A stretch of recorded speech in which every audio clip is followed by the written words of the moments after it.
Welcome to the Dairy News and Views podcast, a production of the Iowa State University Extension and Outreach Dairy Team. Our podcast covers current educational, research, and industry tools available for your operation to manage healthy cows and calves while producing the highest quality dairy products.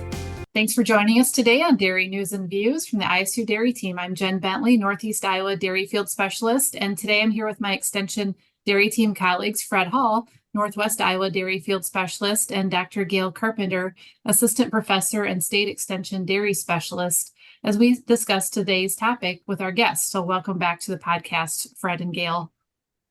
Happy to be here, Jen.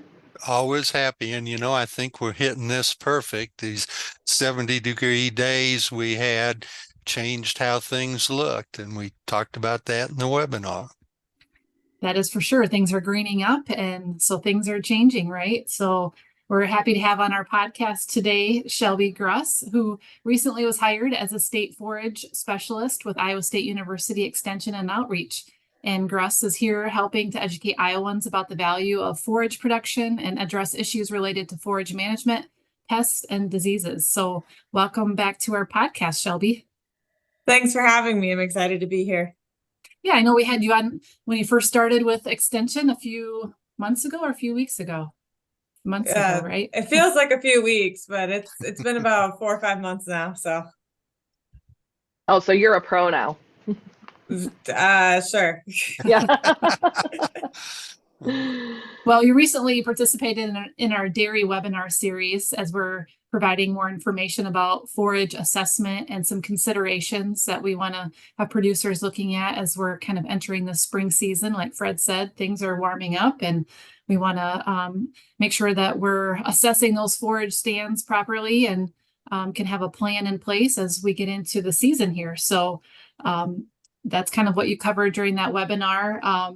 Maybe first to start off, if you want to just explain, as we're coming off the winter season and coming into the spring season, how alfalfa actually survives winter and which alfalfa stands might be more susceptible to winter kill. Yeah, so alfalfa survives winter by basically going through like a process during the fall. So when temperatures start cooling off, nighttime temperatures get below 40 degrees. Alfalfa's cell membranes start to adapt to become more fluid. So that if freezing does occur, they're a little bit more fluid and stretchy. Sugar accumulation inside the cell that makes the freezing temperature of the cell lower. And then also they kind of start producing these antifreeze-like compounds to also lower that freezing temperature of the cell to survive cold temperatures during winter. Water moves out of the cell so that if there is the more water in the cell and it freezes, it forms those ice crystals, which will puncture the cells and basically kill that cell overall, having some winter damage.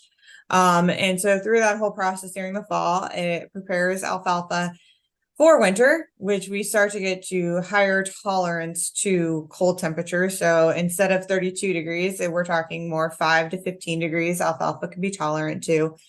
Snow cover helps really a lot with this as well. It gives a good layer of insulation. One of the bigger problems that we're looking at is ice sheeting. Those can cause problems when we get freezing rains and things like that can cause a lot of winter damage as well. Some of the things that we're facing now is early green up in the spring. So as our spring, it greens up, we get temperatures above 41 degrees, alfalfa breaks dormancy, which can cause it to be really susceptible to winter damage. And so some of the stands that we should be really thinking about for winter damage are older stands. Stands that are older than 3 years old are more susceptible than younger stands to winter kill. Variety is also going to play a factor. Varieties that are more resistant to our root rots and our other diseases are generally a little bit more resilient to winter kill just because they're not as stressed. In general, more stressed our plants are, the more likely winter kill is going to occur. We have winter hardiness ratings on different varieties that can play a good factor as well. Our soil properties, additionally, if we have good fertility, especially high potassium, that can help our plants get through winter. And then our pH. If we have low pH below 6.5, 6.6, our stands become a bit more susceptible. The lower we go, the more stressed they are, the more likely winter kill is going to happen or winter damage. Soil moisture. This one was in our favor this year. We've very dry soils. The soil is not what freezes, the water in the soil is what freezes. So the drier our soils are, generally the plant can move that water out a bit better, less likely winter damage is going to occur on those. And then our fall cutting date, making sure that we're giving a good 6 weeks before that first hard freeze to allow those plants to prepare for winter. All those things are going to start playing a role in how susceptible our stands are. So why is stand assessment particularly valuable this year? You kind of mentioned it. We've had a weird year. So how have weather conditions impacted forage assessment this year? Yeah, stand assessment is going to play an important factor.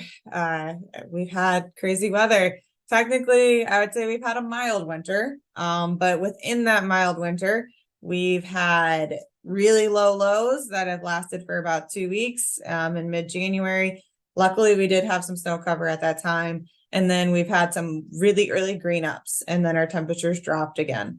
And so every time it greened up, and if the plant didn't have a chance to go through a little bit of winter hardening again, or preparing for a cold drop, I should say, preparing for a cold drop, those plants are more susceptible to winter damage. I've had calls in December where our fields greened up, and then I've had calls in late February our fields greened up again, and then 3 days later we had an 8-degree night that went into the day. So it was really cold for an extended period of time. All those plants would have been more susceptible to winter damage at that time. And additionally, our plants were already stressed going into this year. We've had 3 years of drought. All of that playing factors into making our plants more stressed, more susceptible, and the up and down temperatures, the plant's not really sure where it's at. And so getting those stand assessments, making sure that we have a good stand is going to be really important as we come out of this year. I suspect many of our stands will be delayed in green up, as we've had some of those, it greens up early and then we go back into winter. If we have some delayed green up, we might be looking at needing to also be looking at what pests are coming in, because our pests will be coming in when the plant's younger. So also taking that into consideration. So I've lived in the Midwest and Canada my whole life, right? Yes. So I'm used to, oh, we have a really nice weather in March. That means we're probably going to get another blizzard. So so what does that like I know you can't predict what the weather's going to do over the next 6 weeks, but what's kind of best case, worst case scenario there? I would say worst case scenario right now, we have a lot of green fields. If we get freezing rain, freezing rain could be pretty detrimental, getting some moisture and then it freezing, killing off a lot of the buds that are growing. Best case scenario, we get a little bit of cooler temperatures. We need water, so rain in itself is okay. Yeah, and so I really don't want to kill anything. I don't want that freezing rain. Snow cover would be okay, getting some insulation while we get those cooler temperatures, but freezing rain would be what I'd be mostly concerned about, or just some really cold blows. Let's cover again. How do we manage winter damage? So my first step with managing winter damage is assessing for winter damage, looking for living plants versus dead plants, looking at our stem counts, what we have available there. And so I'd be going out to the field when it's starting to green up, kind of getting an overall look. Is our fields greening up evenly? Is my field greening up, but my neighbor's field's greening up, but mine's not? And so then those are kind of starting to be signs that something's happening or symptoms, something's happening in your fields. And so going out there and then starting to look, okay, looks like half my plant's alive, but half of it's dead. Let's start looking at the roots. Where are roots at? And so when you go out there and you start digging up roots about 4 to 6 inches deep, and then you cut them in half, and you're looking for a really healthy white root. If you start to see browning, water soaked looking, so it looks more wet, that's when we're starting to see damage occur. If our roots are basically completely brown all the way through, we're looking at a plant that's probably not going to survive this year. And if you push on it and it's soft, there's been some damage that has occurred. And so those are some things that we should be looking for. And with that, we kind of expand out into actually starting to count how many living plants do we have versus how many stems do we have. And so then we can take a square quadrat, basically just a square foot. What I have is a PVC thing that's in the shape of a square, going out there, you putting it in multiple locations that are representative of your field, and then you start counting. I generally do stem counts.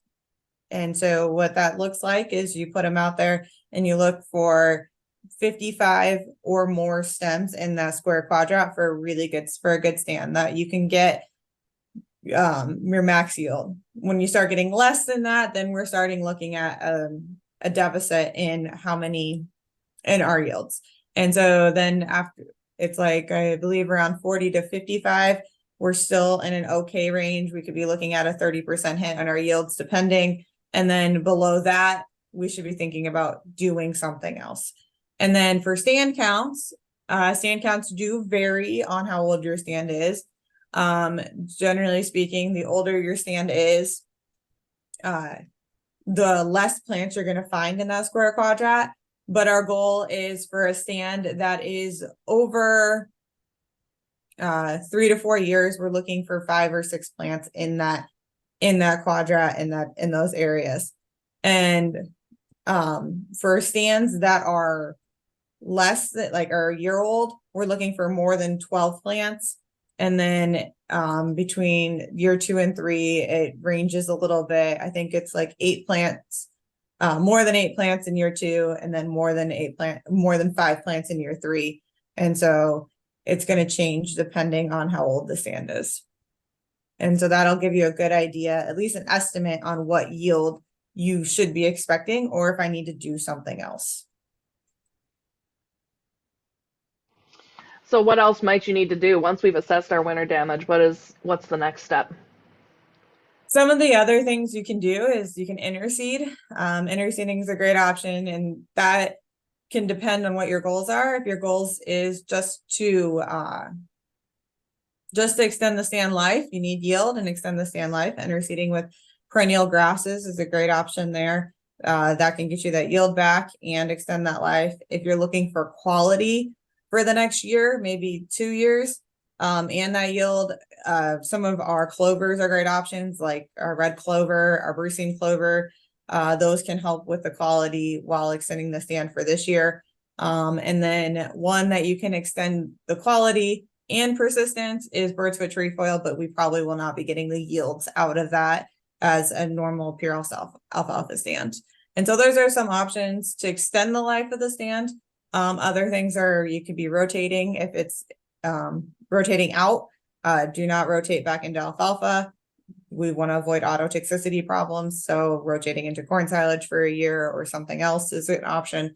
And depending on your stand, you might not need to do anything. You might need to just be able to keep your fertility regimen going. You have a good stand and you're able to continue on this year. If you did see delayed green up, one of the things I would suggest is extending a cutting at some point in the year.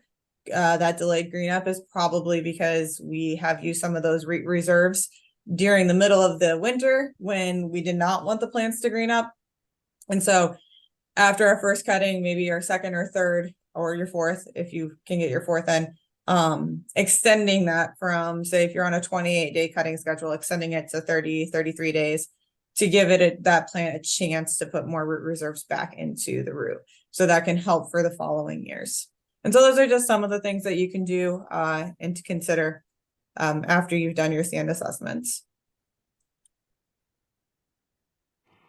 So looking ahead, how should we be getting prepared for that first cutting of alfalfa?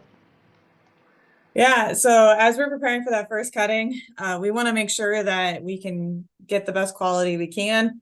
If that's our goal, if that's our goal, we could be looking at peak, which is our predictive equations for alfalfa quality, or growing degree days is an option. maturity staging. It's an option. It's not one that I would suggest. It can be the least accurate of the three methods, the few methods I'm going to talk about. And then scissor cuts is also an opportunity. Scissor cuts is time consuming and can cost a lot of money because that's actually where we take a cutting of it and we send it in. But peak and growing degree days are both really good options. If you don't have a weather station next to you or near you and you don't have a thermometer out in your field, or temperature gauge, the growing degree days may not be a very viable option as that's based on our peak, our highs and our low temperatures for the day. So peak is a really good one to be able to go out there and to be able to do in an afternoon to get an idea of where you're at.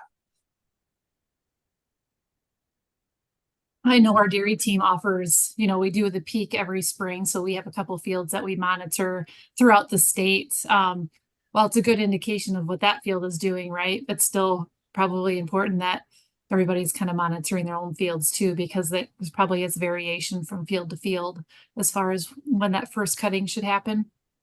Yeah, that could vary greatly from field to field, soil conditions, if fall dormancy, if you have a range in fall dormancy, that's going to play a big factor as well. Yeah, all those things are going to play a big factor. I mean, it's always that joke of my neighbor got rain, but I didn't. And so that all those things are going to affect what your peak value is going to be. We've really concentrated on alfalfa, but let's at least mention some of our cereal grains. How do we evaluate those stands? Yeah, cereal grains, we can evaluate those in a very similar way as alfalfa, but we're looking at number of plants. And so the two most common methods it's called a hula hoop method or a measuring on the row method. So the hula hoop method is you go buy a standard hula hoop, you kind of find the diameter of that hula hoop. And if you want it to be really random, you let your kid go out there and throw the hula hoop and then you go find it and you count how many plants are in that hula hoop. And it's dependent on the diameter of the hula hoop. There's some information out of the University of Minnesota. Basically, you take the diameter of that hula hoop and you multiply it by a factor, and that's going to scale it up to how many plants per acre you have. Depending on what cereal grain you have, that is going to range a bit. Cereal rye, we're looking at 750,000 plants per square or per acre is our goal. Where wheat, we're starting to look a bit higher up in like the 900,000 to 1 million plants.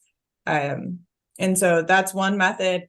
Another method is you take a tape measure out there, you measure out a foot and you count the plants in that foot. And then there's a table that you can use that basically says, I have 6 or 7 inch row spacing. I have this many plants in that foot. This is how many plants that's going to go out to be about an acre. And so it's similar idea, looking for a number of living plants we have in the field. Well, Shelby, you gave us a lot of good tips as we're starting to come into the spring season here as we kind of wrap up. What would be your top, let's say, 3 considerations for producers as they enter the spring season and they're starting to prepare for their first cutting? Yeah, I think my top one would be is we've been dry, and it doesn't look like we're gonna get out of that anytime soon. It's from what I've heard, it's gonna be a hot, dry spring again. And so one thing is alfalfa is very drought tolerant. Our established stands are. I got a photo from a producer out west, and his alfalfa stand that's 10 months old. He dug up a root down to 6 feet. 6 feet or more. And so if we can keep our stands that we have going, I think that's a great opportunity. If we have a stand that's okay, let's try to get that stand productive. Let's interseed. Let's think about keeping stands that are going to be a bit more drought resilient as we go forward. So thinking about how we can do that. I mean, if you have a very poor stand and it's not going to produce, that's one thing. But if we have a stand that we can keep it going, I think that's a great opportunity to maximize on one of our most drought tolerant plants we got. Those roots can extend really far in the soil. Additionally, thinking about when we're harvesting that first cut, making sure that we're hitting those quality needs. Our first cut of alfalfa is anywhere in the ballpark of like 35 to 50% of our entire yield. So if we can have a really high quality first cut, that's going to be really beneficial for our hay reserves. I know everybody's short on hay right now, and so making sure that we can use every cut is going to be really helpful. And a third one is I get out there and do stand assessments. We need to know, we got to figure out where we are to be able to plan for the future, and also know how much stored forage you have for what you need, so that you can make a plan, make a schedule. Do you need more hay this year? Do you need more silage this year? What do you need? What kind of quality do you need? Let's plan out for this year. And if you can, even thinking about what's going to happen in a year from now. I think that's the best thing you can do, is making a plan ahead. Great. Well, appreciate you being on the podcast here today. And we will include your archived webinar, because you had quite a few visuals of, some of those alfalfa roots and what those look like if they were either damaged or healthy. So I think those are good things to look at, as well as some of those benchmarks or guidelines for stem or plant counts are in that webinar as well. So those are all good resources. And of course, farmers can reach out to you throughout the growing season as well. Do you want to share your contact information? Yeah. Feel free to reach out anytime, email or phone. My email is sgruss@iastate.edu. And my phone is 515-294-3832. Perfect. Well, Gail or Fred, any last comments or thoughts from you? No, let's just keep the warm weather coming. Yep. Yeah. Maybe throw some rain in there too. Sounds great. Well, thanks for joining us today, and we look forward to visiting with you on the next Dairy News and Views from ISU. This institution is an equal opportunity provider. For the full non-discrimination statement or combination inquiries, go to www.extension.iastate.edu/diversity/EXT.